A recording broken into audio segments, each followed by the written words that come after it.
There's a phrase in crypto you've probably heard before: not your keys, not your crypto. At this point, it gets thrown around so much it almost sounds like a meme. But I want to make something very clear. This is not just a slogan, it's a survival rule. And if you don't fully understand what it means, or more importantly, why it matters, you're putting your investments at serious risk. Today, I want to walk you through exactly what this phrase means, why centralized platforms have failed again and again, and how to take control of your crypto before it's too late. Let's start with what a private key actually is. When you hold crypto in a self-custody wallet, like a hardware wallet or a non-custodial software wallet, you're in control of your private keys. That private key is what allows you to move, send, or sign transactions on the blockchain. It's cryptographic proof that you own the funds associated with a particular address. If you have the key, you have the power. If you don't, you're trusting someone else to hold it for you. And that's where centralized exchanges come in. Let's talk about what actually happens when you buy crypto on a centralized exchange like Binance, Coinbase,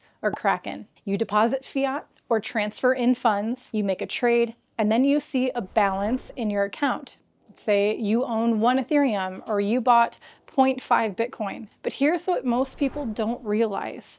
Those coins don't live on the blockchain in your name. They live in a database, an internal ledger controlled entirely by the exchange. When you buy crypto on a centralized exchange, the exchange doesn't necessarily move coins on-chain. They just update a number in their system. It's not your wallet, it's a user profile. And that Ethereum, it's part of a massive pool of customer assets, all mixed together. So while you may see a balance on your screen in your account, you don't have access to the private keys. You don't control the wallet. And if the exchange goes down or gets hacked or simply refuses to let you withdraw, you're stuck. This is the core difference between on-chain ownership and off-chain custody. On-chain activity is verifiable. Anyone can look at the blockchain and see the transaction. The balances are public, cryptographically secure, and independently auditable. No middlemen required. It's a beautiful thing. Off-chain activity, on the other hand, is opaque. Private databases controlled by companies with no transparency or real-time proof of solvency. You have to trust that the platform is honest, solvent, and secure. And history has shown that trust is often misplaced. So let's go down the list. Well, we have FTX, of course, once one of the biggest exchanges in the world, collapsed basically overnight. Why? Because customer assets were being misused, liabilities were hidden, and the internal database said one thing while the blockchain said another. People who thought they held crypto on FTX discovered too late that they actually held nothing at all. Celsius marketed itself as a safe, secure platform for earning yield on crypto. What actually happened was a mixed bag of lending decisions, over-leveraged exposure, and custodial failure. Again, users had no access to their private keys, and when Celsius froze withdrawals, those users were locked out. Voyager, BlockFi, Mt. Gox, Quadriga CX, the list goes on. Each platform had different flaws, but the common thread was this: users didn't hold their keys. They trusted someone else to store their assets. And when things went wrong, they lost access altogether. So let's be clear. If your crypto is sitting on a centralized exchange, it's not truly yours. It's a promise, a number on a screen. But if that platform goes under, freezes withdrawals, or simply says, sorry, we're working on it, there's really nothing you can do. Now, that doesn't mean centralized exchanges are evil. They do serve a purpose. They provide liquidity, they're convenient for onboarding, but they are not safe long-term storage, and they're not substitutes for sovereignty. So what is the alternative? Glad you asked. It's self-custody. You move your crypto into a wallet where only you control the private keys.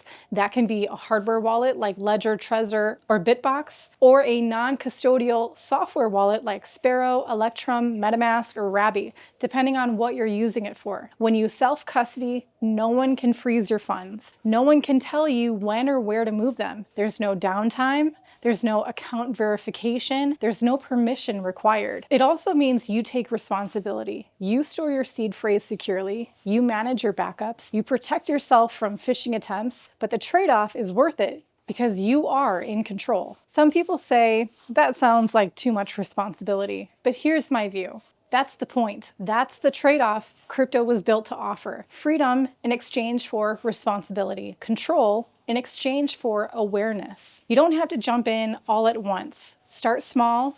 Move a portion of your holdings into a self-custody wallet. Learn how to use it. Please learn how to use it. Get comfortable sending transactions. Restore from a backup. Once you've done it a few times, it does become second nature. It's a skill very much worth learning, because here's the truth no one tells you. Holding your crypto on an exchange is convenient until it's not, until something breaks or trust gets violated, and until it's too late. So the next time someone tells you, not your keys, not your crypto, and you feel like brushing it off, pause.